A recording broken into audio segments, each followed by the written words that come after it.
Bien, señores, estamos de regreso. Esto es Matinal. Gracias por seguir en sintonía. Damos la bienvenida a nuestro primer invitado del día. Se trata de César Dergam, vicepresidente ejecutivo del Consejo Nacional de la Empresa Privada CONEP. César, bienvenido. Un placer tenerte con nosotros. Hola Laura, Alberto, Percio, qué bueno estar tempranito empezando la semana aquí.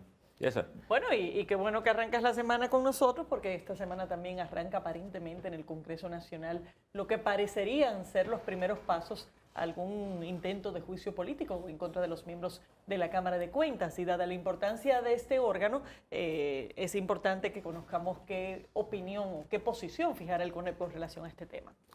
Mira, no puedo dejar de expresar la alta preocupación que hay con la situación que está ocurriendo con la Cámara de Cuentas. Definitivamente, si nosotros sacamos de la coyuntura y de las acusaciones o de los manejos que hay actualmente en esta institución, debemos preguntarnos cómo es que un órgano de control con carácter constitucional, con un mandato específico, no está en condiciones de poder desarrollar las tareas que se le han encomendado. Entonces, esa incapacidad operativa ahora, a la que se conjuga también situaciones internas que en un órgano colegiado no permiten ni siquiera su convocatoria o toma de decisiones, es de alta preocupación. En adición, se han presentado acusaciones bastante serias, bastante graves, que deben recorrer el camino correspondiente y que las consecuencias caigan en el caso de que sean debidamente demostradas. Es preferible mejor que ellos presenten renuncia como órgano, como miembro de la Cámara de Cuentas, así evitar un proceso como el de un juicio político. Ya eso dependerá de la convicción que cada uno tenga en torno a esta situación, porque al final del día hay un principio que se entiende que existe una presunción de inocencia. Sin embargo, se ha generado una situación bastante incómoda que al final quien se perjudica es el país. Bueno, pero el problema no es que se presume la inocencia, es que el propio presidente ha dicho que se han hecho cosas irregulares e ilegales, incluyendo, dice que él ha tenido que aprobar cosas ilegales porque se lo ha impuesto el Consejo. Pero antes que usted me responda eso, un cafecito Santo Domingo que... Buenos días, Carla. Muchas gracias. Carla, para acompañarlo en este café. con este cafecito Santo Domingo. Carla, ¿qué Gracias, tal? Muchísimas Carla. gracias, Carla. Gracias, Carla. Pero es así, Alberto, Salud. yo creo que el tema fue tratado en el Senado de la República, se pasó la pelota a la Cámara de Diputados, ya la Cámara de Diputados ha dicho que en el día de mañana, martes, conocerá los proyectos que se han presentado. Y tanto en este caso como en el resto de situaciones que se han presentado, no podemos dejar de llamar a que se cumpla y se respete el debido proceso, pero que se tomen decisiones que permitan poder superar esta difícil situación. Pero esta situación pone nuevamente en contexto la ley 1004 y las debilidades que puede tener, que nunca ha sido un tema de mucho interés legislativo, a pesar de la importancia que tiene como sistema de control externo de la administración pública. ¿Hay algún tipo de propuesta en torno a alguna reforma que permita evitar a futuro que este tipo de situaciones no se sigan presentando? Bueno, definitivamente es un órgano colegiado. Sus 5 miembros titulares están llamados a tener una especie de armonía respetuosa en la cual las decisiones se puedan tomar una vez se agoten los debidos procesos. Ahora bien, esto trasciende y va mucho más allá. Por eso yo por donde empecé quiero seguir. La Cámara de Cuentas está llamada a fiscalizar, a velar por la transparencia en el uso de recursos públicos, es el patrimonio de todos nosotros. Y si un órgano de tanta importancia no tiene los músculos, no tiene los dientes para poder hacer las labores que está llamada a hacer, evidentemente la revisión de la ley y la toma de decisiones específicas es fundamental. César, uno tiene la impresión de que más allá de la Cámara de Cuentas, el sistema de control del país está en crisis. Tal vez porque a los políticos no les interesa que nadie lo vigile, que nadie lo chequee. ¿Cuál es la impresión que tiene el CONET desde ese punto de vista? Hay muchos sistemas que nosotros podemos tomar como referencia, pero coincido, Percio, de que en este momento se necesitan ajustes que permitan que esto funcione mejor. Si nosotros vemos en Estados Unidos el check and balance, cómo un poder del Estado funge de control de los otros poderes del Estado, y durante siglos esto ha venido funcionando, aún con diferencias entre el control que puede tener un partido u otro en el proceso. En nuestro caso, y habrá que ver si tiene que ver con el control de las mayorías o si más bien es una incapacidad operativa por el marco legal obsoleto en muchos casos, pues debe ser objeto de una revisión mucho más profunda, porque los controles son necesarios en el Estado, son necesarios en las empresas, son necesarios en la sociedad civil, son necesarios para que las cosas funcionen. Pero ¿en qué medida hay compromiso con estos temas? Porque ciertamente algunas leyes necesitan una reforma importante, pero hay otros mecanismos que son puramente constitucionales, que están ahí y que no se usan. Un ejemplo tan sencillo, aquí no interpelamos funcionarios, porque cada vez que hay una mayoría en el Congreso se entiende que entonces a la administración no se le pueden interpelar sus propios funcionarios, cosa que cambia con los gobiernos y con quienes ocupan el Congreso también. Bueno, o como hemos dicho, cada vez que se presenta una propuesta de reforma estructural profunda, en algunos casos conlleva una modificación de la ley o del marco normativo, en otros casos es cumplir lo que establece la propia ley, porque también tenemos una inobservancia de las disposiciones que contienen nuestras leyes, en muchos casos que son los que nos presentan este tipo de situaciones. Pero definitivamente esto debe ser un llamado de atención y toda la sociedad debe estar atenta a lo que está ocurriendo y ocurrirá esta semana en el Congreso de la República. Hay otro tema y es el caso de los algazos en las playas del país. Estas algas que lo atribuyen a cambios climáticos, sin embargo, que está afectando el turismo, porque la gente no se puede bañar en la playa con todos esos algazos ahí, pero ahora resulta que este fin de semana se habla de que afecta la energía también.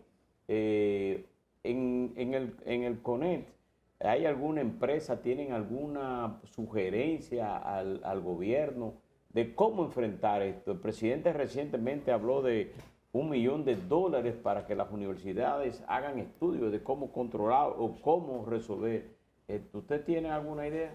Sí, definitivamente es un tema ya de años que viene ocurriendo periódicamente. Hay espacios de diálogo con el gobierno, hay inversiones privadas que han hecho las propias empresas del sector turismo. Es algo inclusive en el cual la previsibilidad es bastante limitada, cambia por estación y por momento. Pero sí hay niveles de coordinación importantes. Es una situación que no solamente afecta a la República Dominicana y que todavía tiene bastantes interrogantes sobre la mesa. César, después de pasada la pandemia, en la que el CONET estuvo muy activo, incluso en procurar retornar a la normalidad, ¿tienen ustedes alguna agenda de preocupación de temas? ¿Cómo siente que va la economía local, la economía mundial? ¿Cuáles son los riesgos? ¿Cuáles son las potencialidades que tal vez no hemos estado usando o desarrollando con la enseñanza de la pandemia? Porque como fue un tormento, fue una enseñanza intensísima, ¿verdad? A veces puede parecer repetitivo hacer la referencia a la pandemia, pero tiene que haber un antes y un después de ese proceso abrupto e inesperado. Nosotros ahora el 31 de mayo el CONEP celebra su 60 aniversario y como parte de las actividades sirve de antesala para la 10ª Convención Empresarial que justamente se celebró en el 2019 previo al inicio de la pandemia. En aquel momento, y Percio viéndolo de una forma más estratégica, amplia, transversal, se plantearon 4 grandes ejes necesarios para el desarrollo de nuestro país. Planteamos repensar nuestro modelo de desarrollo económico y social, planteamos asumir la innovación orientada hacia la ganancia de productividad, tanto en las empresas como en los procesos, la transparencia y el fortalecimiento del Estado de Derecho como garante de seguridad jurídica en nuestro país y la sostenibilidad como transversal.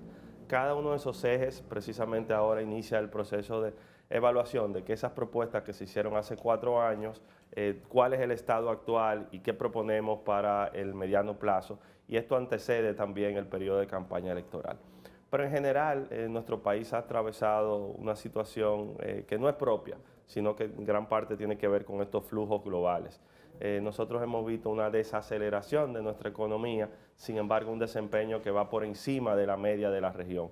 Y en un ambiente en el cual tenemos estabilidad política, continúa el crecimiento económico de manera constante y en adición hay paz social, pues precisamente es el tesoro que queremos preservar para poder seguir fomentando desarrollo. En estos 5 meses del año se nota poco flujo económico, pues no hay, como lo dicen en el argot popular, no hay cuarto en la calle.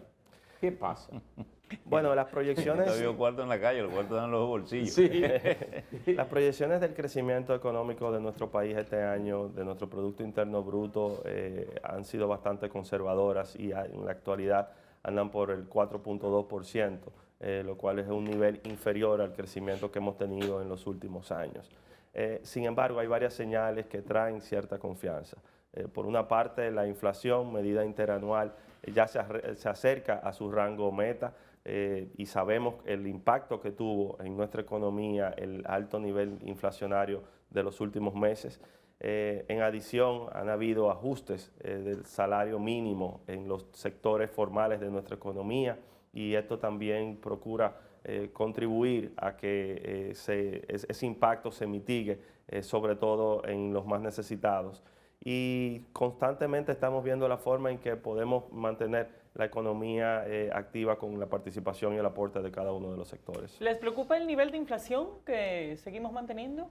Sí, pero se ha ido reduciendo la inflación y es parte, como decía, de las proyecciones que se tienen no solamente para la República Dominicana, sino para el resto del mundo y que según dicen nuestras propias autoridades monetarias, ya para el segundo semestre de este año debe estar en ese rango meta.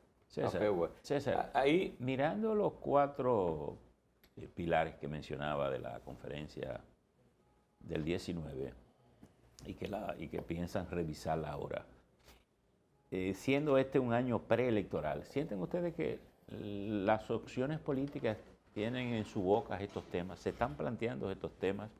¿O ustedes creen que sería necesario acercar al CONET a las opciones políticas para identificar prioridades comunes y que estos temas se adopten como parte de la estrategia de desarrollo del país? Respetuoso de la identidad ideológica y política que puede tener cada una de las propuestas que actualmente se discuten de cara a las elecciones, evidentemente hay que dotar de contenido el debate que nosotros tenemos en nuestro país. A veces se hace muy difícil distinguir entre una opción u otra en posiciones específicas con los temas que son del interés nacional. Y por una parte dotar de contenido el debate y por la otra también lograr la continuidad de Estado en temas que son fundamentales para nuestro desarrollo y que debemos tener la tranquilidad, como en muchos aspectos ha ocurrido, de que no importa el partido que esté en el gobierno, no importa inclusive una transición a la oposición, hay pilares fundamentales de nuestro desarrollo que no deben variar. Hay muchos países que pueden servirnos de ejemplo en esto y es precisamente lo que procuramos. El CONEP no es un partido político, ni es de gobierno, ni es de oposición, es un gremio empresarial que agrupa diferentes sectores de nuestra economía y esa diversidad, 70 asociaciones al día de hoy de prácticamente todos los sectores de nuestra economía, lo que procura es ser parte del debate nacional aportando propuestas que permitan esa discusión. En materia electoral, ¿tienen algún tipo de preocupación, sobre todo que este fin de semana, desde la semana pasada hasta en el día de hoy, va a continuar de seguro, hay diferencias entre la oposición y el partido de gobierno por la decisión de la Junta de que el 20% de reserva que tienen los partidos lo ha tenido toda la vida? Sin embargo, ellos señalan que debe ser por circunscripción o perdón, por demarcación y no general. Eso ha creado un conflicto de la oposición señalando de que hay interés de beneficiar al gobierno por el asunto de figuras que se han ido de la oposición y que ¿eso no le preocupa a ustedes como organismo? Mira, el aspecto en discusión actualmente de las reservas o los aspectos técnicos del proceso en sí es algo en lo que prefiero no emitir una opinión. Hay aspectos que son mucho más generales y sí son de la atención, como el rol que está llamado a jugar la Junta Central Electoral en la organización del proceso, los plazos y calendarios establecidos en la propia ley electoral para el inicio de la campaña, para el uso de recursos del Estado, los mecanismos de fiscalización que debamos tener, temas como la cantidad de recursos que se están usando en las campañas en nuestro país. Por ejemplo, hoy publica la Junta un reglamento sancionador sobre procedimiento electoral y ha creado una unidad ejecutora. ¿Están ustedes de acuerdo? ¿Les parece bien esto? Sí, pero por eso yo hacía la referencia que en la discusión para que tengamos una ley de partidos políticos y una ley de régimen electoral e inclusive para las modificaciones posteriores, nosotros hemos insistido con la necesidad de establecer primero umbrales, es decir, topes de cuánto se invierte en la campaña, Pero en segundo lugar, también los mecanismos de fiscalización de la procedencia de esos recursos, garantizar la transparencia de los mismos y así evitar situaciones como las que se han presentado en algunos casos. Aunque Ahora, en el financiamiento no se tocó. Claro, y permanecieron umbrales que si lo comparamos con el resto de países de Sí. la región son bastante altos. Entonces, los partidos tienen la posibilidad de obtener recursos públicos que se les otorgan según manda la ley, pero también de hacer recaudaciones privadas. Entonces, garantizar la transparencia de estos recursos es fundamental. Ahora, en cualquier aspecto, estas preocupaciones... ¿A usted le gusta ese esquema de que un partido tenga la posibilidad de tener el recurso público y además recurso privado, o que tenga que optar por una de las dos opciones? No, definitivamente lo que tenemos que tener es el mecanismo de control y topes. Vuelvo y hago referencia a la comparación con los Estados Unidos, en los cuales la capacidad de recaudar recursos privados afectaría entonces la forma de acceder a los recursos públicos y se mantiene algún nivel de balance. Lo que digo es que si bien llamamos la atención de todos estos aspectos, no menos cierto es que la prioridad fundamental debe ser generar un ambiente de confianza con los actores políticos, con la Junta Central Electoral, que permita que acudamos a unas elecciones que ya son en menos de un año y que esto sea un acto normal, o sea, que nosotros vayamos a las elecciones, se ejerza el derecho al voto, gane quien tenga la mayoría y el país pueda seguir y que esto no sea un trauma. Y el activismo que evidentemente desborda totalmente los plazos que precisamente están establecidos en la ley de partidos y en la ley de régimen electoral, ¿les preocupa?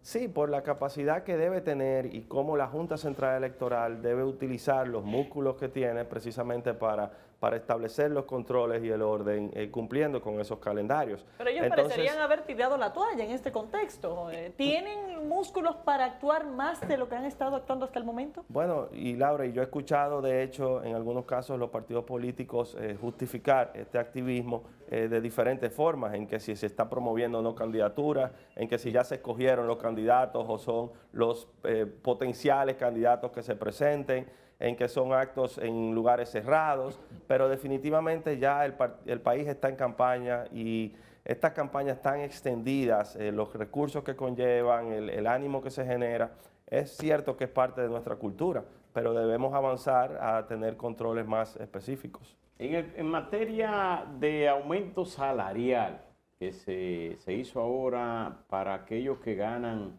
el sueldo mínimo, pero resulta que para las empresas eso no solamente llega hasta ahí, el sueldo mínimo, porque si usted lo aumenta el sueldo mínimo hasta de 21 a 24 mil pesos y hay otros que estaban ganando 22, entonces tiene que haber una en escala esos aumentos a nivel. ¿Cómo las empresas han manejado esta parte?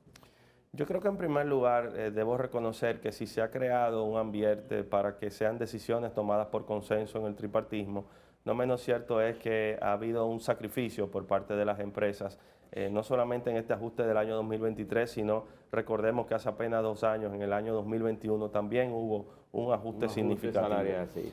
Y más aún, hay un llamado que hemos hecho a que el salario nominal, es decir, ese número, esos 24 mil pesos, es una referencia, pero debemos agotar una transición para que el salario real de todos los dominicanos pueda mejorar sustancialmente.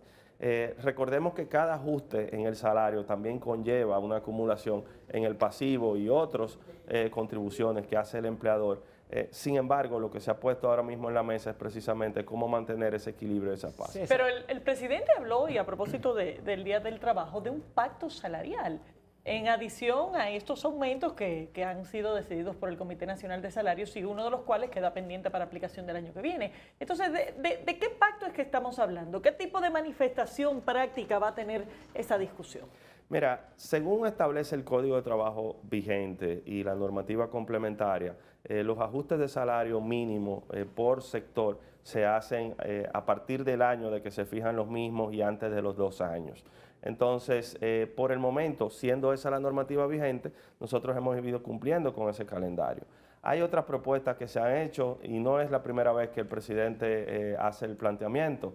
Ya lo ha venido haciendo y se ha discutido en ocasiones anteriores de cómo se puede lograr algún nivel de acuerdo que permita que en el tiempo esos ajustes no sean discrecionales o sobre una base en la que se discutan diferentes factores, sino que haya una mayor certeza y metas de a dónde vamos a llegar con el ajuste. ¿Pero hay algún tipo de acercamiento formal? Porque como lo manifestó el presidente de la República, parece ser un tema de agenda del gobierno. Sí, en el Consejo Consultivo del Trabajo, que coordina y preside el ministro de Trabajo y participan los representantes de los trabajadores y de los empleadores, este tema se ha visto. No hay acuerdo ni una propuesta clara de todavía en este momento de cómo variarlo, y lo que sí ha habido son ajustes significativos en las dos últimas ocasiones. De hecho, César, el gobierno a veces da la impresión de que está tomando como acercar el salario mínimo al primer quintil, es decir, llegar a ese tipo de acuerdo, y no sé si así como lo han planteado al sector empresarial. Pero quería unir esto a dos temas importantes que están sobre la mesa también y que lo han estado conversando. La modificación del Código Laboral y el tema de la ley 8701. De seguridad social. De seguridad social, que son aspectos también en que los empresarios invierten, los trabajadores invierten, y sin embargo hay muchas quejas con el tema del sistema de salud. Es decir, ¿qué se está trabajando para mejorar las condiciones de vida de la gente en ese sentido? Yo he venido en múltiples ocasiones a este programa y siempre tenemos la oportunidad de conversar con esos temas, y definitivamente la aspiración sería a que tengamos avances significativos. Lo que sí le puedo confirmar es que... Tu cara nos dice que no hay muchos avances. Que no hay muchos avances. Tu cara de preocupación. Sí. No, lo que sí le puedo decir es Como que lamento no decirle algo positivo. No, le puedo confirmar que el diálogo tripartito ha estado ocurriendo. En lo que respecta al Código de Trabajo hay un nivel de avance importante. Sin embargo, hay temas, y a veces se cree, y lo digo transparentemente, que se procura reformar el código para eliminar la cesantía. Eso es lo que viene a la cabeza de inmediato. Pero ese es el tema central de los sindicatos. Pero, y no viene a la cabeza por falta de motivos. Claro. Pero yo le digo algo. Tenemos un histórico de discusión donde ese ha sido un punto prioritario y de mucho conflicto. Pero los tiempos van cambiando, Laura. Nosotros tenemos un código del año de 1992. Han transcurrido 31 años desde que nos dotamos de ese marco legal. César, pero sobre ese tema, ¿ha habido alguna propuesta específica para cambiar eso? No, y a eso iba. En un código que tiene más de 30 años, en un país que cambió, en un mundo que cambió, definitivamente se hace obsoleto en muchos de sus aspectos. Claro. Hay temas fundamentales como los procedimientos, como la jornada laboral, como las nuevas modalidades de trabajo que tienen igual carácter de importancia. En cuanto a la cesantía, se han presentado diferentes propuestas. Al día de hoy no hay un acuerdo de modificación. De hecho, se ha hablado de que no es una eliminación de la cesantía, sino de una transición a un mecanismo que permita garantizar los derechos adquiridos, garantizar la protección que pueda tener el trabajador en el caso de que exista una terminación unilateral por parte del empleador, sin embargo, de una forma en que no sea lesiva y que no afecte su propio rendimiento y crecimiento en la empresa. Entonces, viéndonos y comparándonos con otros sistemas, el sistema actual dominicano tiene mucho espacio de mejora. Ha habido un nivel importante de avance, pero todavía quedan temas que son importantes de discutir. Hay un empresario de MIPYME en La Vega, se llama Ricardo Beato, que me habla mucho sobre el caso de la cesantía y de las dificultades de las pequeñas empresas. Yo supongo que también con muchas empresas grandes se les dificulta esto. Es buscar un mecanismo para que sea de los fondos de pensiones donde salga el pago de la cesantía de los trabajadores, aunque se aumente un poco ese renglón entre el trabajador y la empresa, al igual que para la seguridad social. ¿Eso es posible? Hay diferentes propuestas, Alberto, de generación de un fondo, generación de un seguro, de establecer límites, que es lo que formalmente el sector empleador ha venido proponiendo hace algunos años, en el tiempo y en el monto que se toma como referencia. Pero al día de hoy no ha habido acuerdo ni avance importante en lo que respecta a la cesantía. Y en las reformas de la seguridad social, ¿existe una propuesta en el Congreso? Porque siempre se habla de una reforma, pero ¿existe realmente esa reforma en el Congreso? Sí, la Comisión Bicameral evidencia un nivel importante de avance, inclusive escuchando a los diferentes sectores. Pero los avances son como de jicotea. Bueno, pero nosotros hemos asumido la bandera de promover el fortalecimiento del sistema de seguridad social y no su destrucción. Nosotros, lejos de sumarnos a corrientes populistas que en estos momentos procuran precisamente que el sistema que se ha venido construyendo en la República Dominicana en las últimas 2 décadas sea destruido, lo que hemos hecho es participar precisamente con los actores políticos en el Congreso en la discusión de propuestas que permitan su fortalecimiento. Pero ese es el contexto en el que deberían plantearse estas propuestas de modificación, porque cuando uno oye a los congresistas hablando de este tema, la verdad es que da pocas esperanzas de que se pueda construir un proyecto técnicamente fiable. Y sin embargo, las autoridades de la seguridad social parecen ajenas al ejercicio de tener que articular una propuesta que permita ir mejorando el sistema. Nosotros participamos... Es como si no se supiera qué es lo que se quiere cambiar. Miren, el año pasado se nos convocó en una de esas mesas de reformas estructurales convocadas por el presidente Abinader a un espacio de meses que se celebró en la Universidad Autónoma de Santo Domingo y donde la sociedad, los trabajadores, los partidos políticos, los empresarios presentaron diferentes propuestas. Hay algún nivel de consenso, pero definitivamente lo que procuramos es que esas propuestas sean conocidas y que lo consensuado pueda avanzar. Pero es que parecería, y evidentemente cuando se escuchan opiniones sectoriales, pues eso viene marcado por los intereses de cada sector, pero parecería que de parte del gobierno no hay una iniciativa que consolide y que haga las propuestas técnicas más complejas en torno a este tema. ¿Quién debería estar asumiendo liderazgo desde el gobierno en esta discusión? No, en estos aspectos el liderazgo no debería, lo tiene y lo asume el ministro de Trabajo. El ministro de Trabajo preside el tripartismo tanto en los temas laborales como también en los de seguridad social. ¿Pero hay una propuesta de parte del Ministerio de Trabajo con relación a estos temas? El Ministerio de Trabajo ya tiene insumos suficientes por este proceso de diálogo que se celebró en el Consejo Económico y Social.